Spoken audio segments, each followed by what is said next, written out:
In my seminars the last few years, I have covered what I have found to be those few simple basic principles that can make major changes in life and lifestyle.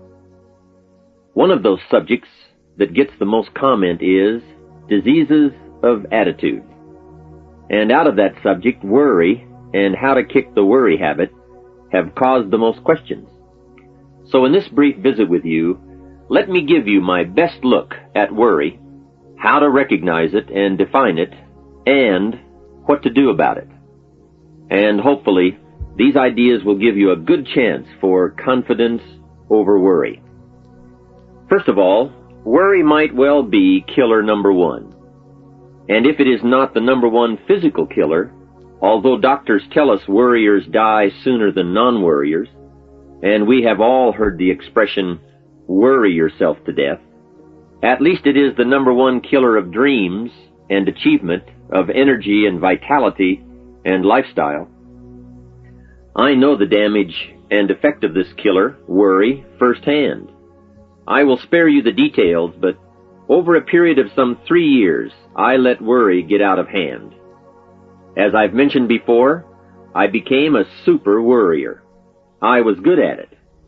The combination of small and big worries about my circumstances, what people thought of me, my finances, my abilities, the future, my progress, all led to a complete physical collapse, a stay in the hospital, emotional, mental, and physical exhaustion, and a deep despair I couldn't shake.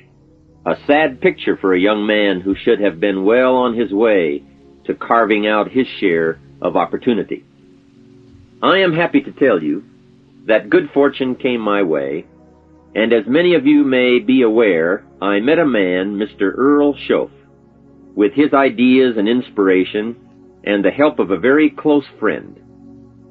I worked my way past the minefields of worry and disaster and out into the clear air of mental sunshine. And if I did it, anybody can do it. I'm not saying it's easy. It took me almost a full year to kick the worry habit. It took practice and much effort, but it was well worth it. Remember, don't ask for the task to be easy, just ask for it to be worth it. Don't wish it was easier, wish you were better. Don't ask for less challenge, ask for more skills. Don't ask for less problems, ask for more wisdom. It's the challenge that makes the experience. And life and its color and meaning and adventure for you is this collection of experiences. To wish them away is to wish your life away. So let's get to worry and what it is and what it does, how to define it, and what to do about it. And let's do it with eager, high hope that it won't be long until you will be free of the worry habit and on your way to the life and lifestyle that you want. First of all, let's define worry. There are many ways we could describe it. Worry is fear painting pictures in your mind. And if you watch that mental movie too long, you get a false picture of how things really are. Worry is a mental broadcasting station, and more often than not, it is false or at least distorted propaganda. Worry has that sneaky way of stopping short of giving you all the facts. Worry is often the trickery of mentally filtered facts on the negative side and the bold declaration that these are all the facts. Worry has the mental audacity to suggest that the elevator only runs one way, down. Many times worry is a 5-alarm bell for a wastebasket fire. And worry is a depletion of constructive emotion. It's wasted mental energy. It's like letting the starter run the battery down when the car won't start. And worry is most often a lack of all the facts, a lack of full understanding, a lack of total information, and an unpreparedness of ability, knowledge, talent, courage, faith, and all the other virtues. That should give us a better definition of worry, and remember, left unchecked, it can become like a mad dog loose in the house. And the sorrow and pain and regret is too large a price to pay not to do something about it. and to do it now. So much for what worry is. The next question is, what can I do about it? What is the first step? My best advice on this is to first recognize worry for what it is, admit what it does, and then decide you now want to be free. It first starts with decision on your part. And may I add, well, you should decide. Why let worry continue to take money out of your pocket and bank account? Why let worry any longer keep you from becoming all you can be? Why let it rob you of better friendships, better business, better profits, better results, better communication, better family relations? Why impose your worry on others any longer? It's a burden you can get rid of and a monkey you can get off your back. Why not be rid of those sinking, nagging feelings that all is not going to be well, that you can't do it, that it won't work out for the best? Worry is undue concern that takes up too much of your mental and emotional time. Now, we must all be concerned. Hey, life is no joke except to the jokers. Life and how to live it is a serious matter.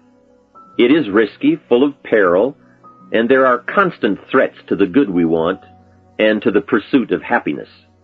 However, it is undue concern, or concern that takes up too much mental time, that begins the harm. It's like a family planning a wonderful trip. While they certainly should be concerned about the condition of the car, the tires, and making sure they pick the proper route, it would be foolish to allow themselves to be completely turned negative with the thought that they might crash and kill the entire family. If that were the case, even if they went, the entire trip would be turned into one nightmare of fear with the specter of chaos looming around every curve, rather than enjoying the wonderful trip they had planned for themselves and their family. A lot of people do that with their entire life. So, start to make these declarations. And if you mean it, they will start you on your way to confidence and adventure, free of the worry habit. Say first, I've had it with worry. I'm tired of being beaten down and hassled with all those negative mental pictures. I refuse to be tricked by false facts. I'm really not that weak. Never again do I want those sick feelings inside, those mental false alarms. I'm tired of the drain on my resources. I'm tired of the embarrassment of the lack of confidence. I don't want people, especially my family, to see me in this state anymore. I've got more to offer. I refuse to let my life be short-circuited any longer by letting my mind run wild with a distorted view of the facts, whether I bring it up or if it comes from someone else. Prove it to yourself. Think back over all the things that you worried about, all the fantastic, catastrophic events that your well-meaning advisors had told you were going to happen. Be pleased that none of them ever happened to you, or else you would not be alive today. 90% of the things you worry about never happen anyway. All of us have had these well-meaning advisors who want to appear larger in the eyes of those they wish to advise, and who immediately rear back and describe every single bad option they can think of that might possibly happen. By the time they have finished, the one who has come for some confidence and some help wonders why he even bothers to live anymore. And the fact is, those things are never really going to happen anyway. Bring to question now what your mind tells you or what others tell you, and pledge not to go for false alarms. I've had it is a good beginning. This first step will start you arguing with your worry thoughts.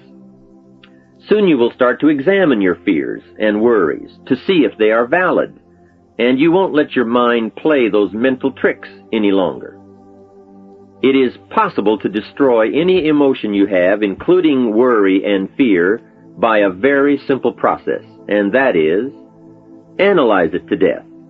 Drag it out on the table and look at it. Weigh it against all of your past experiences. Make sure this one can stand against all the past facts you have. You will now start to use worry instead of letting worry use you.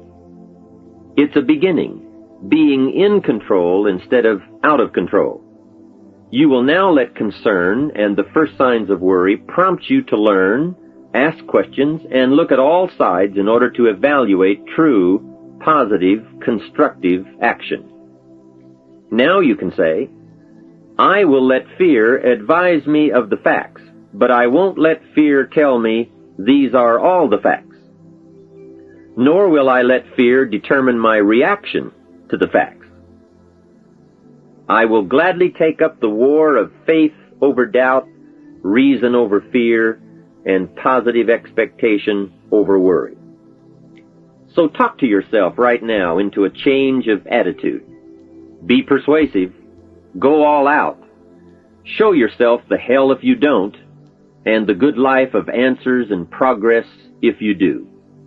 Say to yourself, what a fantastic feeling it must be to stop the panic drain on my mental energy, emotion, and physical strength.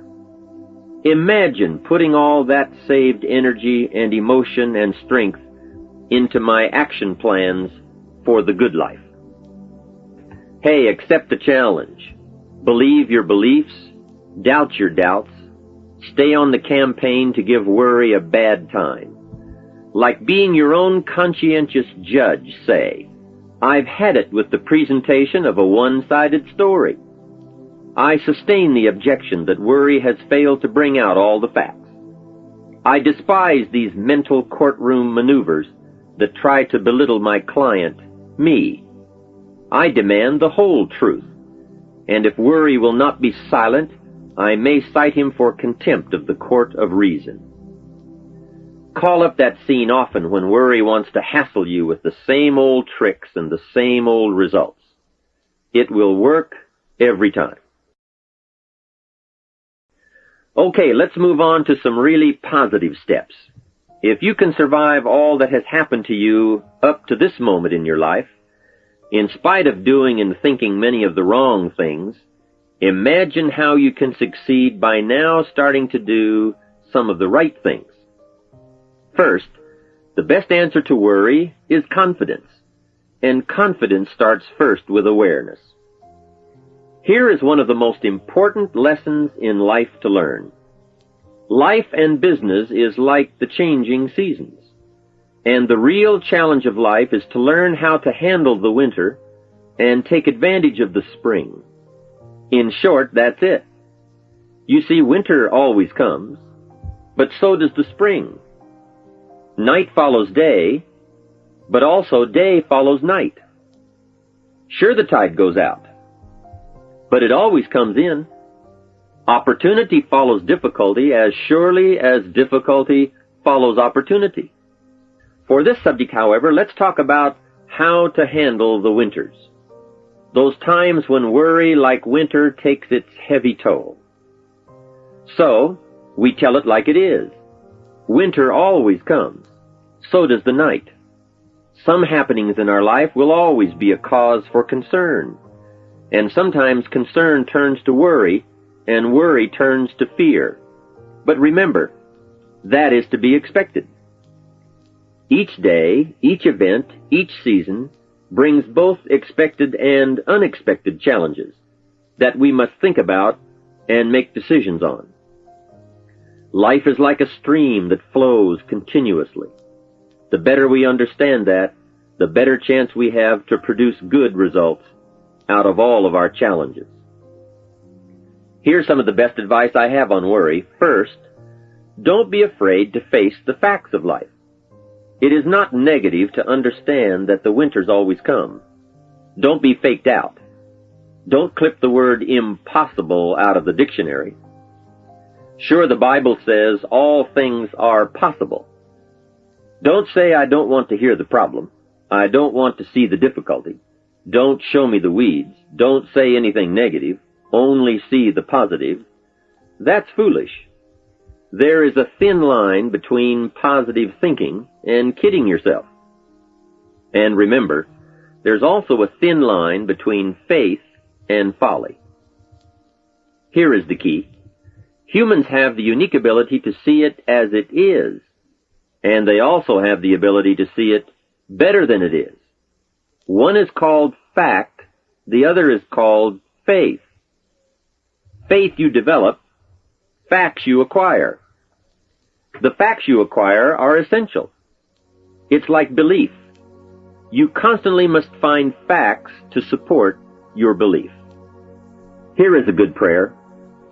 Help me to see it as it is, and help me to see it better than it is, and then inspire me to act. Facts and faith and action. What a combination for personal progress. And so we come right back to the theme of our entire enterprise, self-development. Learn to work harder on yourself than anything else. The key to all success in economics or mental health is self-development. It will all change for the better when you change for the better. It's what you become that really counts. And you are the only variable. So a good statement is, you can't be all positive. You can't be all confident. You can't be all faith. But confidence and faith and courage and inspiration can dominate worry and fear. Make sure you give yourself the best chance to get mental and emotional domination over all of your challenges. And here is one of the master keys to the good life. Developing the intelligence and accepting the challenge of putting all of your emotional experience into their rightful ratio. Beginning this progress can bring about the most dramatic changes. You see, disappointment is like winter. It always comes. It is foolish to say, don't be disappointed. But you must learn to discipline your disappointment. If it dominates 51% of your time, you're in trouble.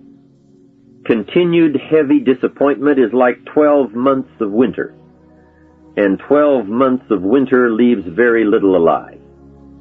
Use the guidelines of seasons to adjust to all the meaningful things that happen to you. So concern, fear, and disappointment, like many human emotions, serve a useful purpose as long as they are kept in their rightful ratio. Left unattended, the weeds take over. Disappointment rules. Worry breaks loose. Fear gets the upper hand, and doubt moves in. But managed, worked, given human action with will and knowledge and purpose, and gardens overcome weeds. Faith overcomes doubt, and confidence pushes worry into a small place. The second major key to mastering worry is to respond. Build up inside of you that heavy desire to be free, to get on with building your life and lifestyle. Too much is waiting to delay. Take a new look at your opportunities. Figure out new ways to seize them immediately and make them work for you. And here is the key. Bring a new dedication that you will master yourself with enough discipline to be more than qualified to do the present job and prepare yourself for the next move up. Expose yourself to every stimulation possible that will put all this in perspective. Now let's move on to a very important point, and that is, the best answer to worry is confidence. First, self-confidence. I can better handle next winter. I have a strong shelter. It is stocked with supplies. I now know how to take advantage of the spring. I'm going to plant better crops and bigger crops. I can last through the summer. I won't quit this time. I'll study weeds and how to get rid of them. I'll be less frightened of the changing weather and the quick storms. In the fall, I will exercise more care and reap what I have without complaint and blame nothing for the amount of my harvest. I'll learn to save a fair portion so that I can survive the bad seasons when out of control the hailstorm comes and it all goes wrong. Now we must consider this. The most fatal deterrent to self-confidence is guilt. Not doing all you know how to do to the full extent of your present ability weakens the foundation for confidence. The biggest part of worry comes from the lack of this personal confidence. And lack of confidence comes from two major things. First, no goals or plans. And second, no daily discipline to achieve. The inaction to cure or handle small tasks is what starts the guilt process. And that always tends to make you look at what's wrong and expect the worst. So listen to the voices of creative experience. Let nature, experience, wisdom, books, everything speak to you and teach you. Remember, both opportunity and challenge await action. Everything yields to diligence. It's not what you can do, it's what you will do that counts. And undeveloped ability comes from three problems. First, lack of inspiration to find out. Second, lack of reasons to learn. And third, lack of applied time and action for developing those abilities. Remember, humans are remarkable, a marvelously functioning entity. Imagine how uniquely your body and mind have survived and managed to function in spite of all the worry. Humans don't die easy. They die hard. Develop a plan for your life rather than aimlessly drifting through it, the victim of circumstance. Create your own environment and learn to control it. You control your own mental environment by developing yourself. So go on a crash program to clean up decisions. Get things done. Get other things set up and started and organized. Start doing all the things that would make you feel better. Exercise, diet, reading more books. Open a floodgate of positive moves in the right direction. And be thankful. Add up what you do have. Make an actual as well as a conscious mental list of all you possess, tangible as well as intangible. In view of the 4 billion other inhabitants of the world, yours is probably an incredible list. That list, and being thankful, should then lead to the big step of discipline. The discipline to sit up and listen, the discipline to pay attention, the discipline to give people and kids the gift of your attention, the discipline to be alert, take care of yourself, rest, eat properly, the discipline to talk well and practice good manners. Courtesy is contagious. Take one day and see what a variety of positive steps you can take and projects you can take on. At the end of the day, go over it. Write out the positive steps, the progress on projects, the rest, the exercise, the meals, the hobbies, calls, records, conversations, and letters. And speaking of calls and letters, write at least one encouraging letter or thank you note, and make at least one encouraging phone call or thank you call every week. Then have a friend help you, as one helped me, to get all the facts and prepare for action. From such a friendship, the greatest gift you can draw is the truth. To one of my dearest friends I said just the other day, as my friend, do me the one best thing you can do for me, and that is, tell me the truth. From there I can grow. I can start making wise decisions. To sum it all up, first understand what worry is. You now know that it can be beneficial and destructive, depending on your awareness. Next, resolve to be free of the habit. That job is up to you. To work on yourself, to get the right attitude. Next, start the daily action of first cleaning up all your current situations. Remember, little achievements lead to confidence that conquers guilt. Then buy up every challenge to reach your goals. You can now handle it. The winter, the spring, the harvest. Bring a new zeal to every problem, to every fear, to every opportunity. The inspiration from it all and the immediate and future progress that will someday give you a view from the top of your goals, your adventure, and your achievements.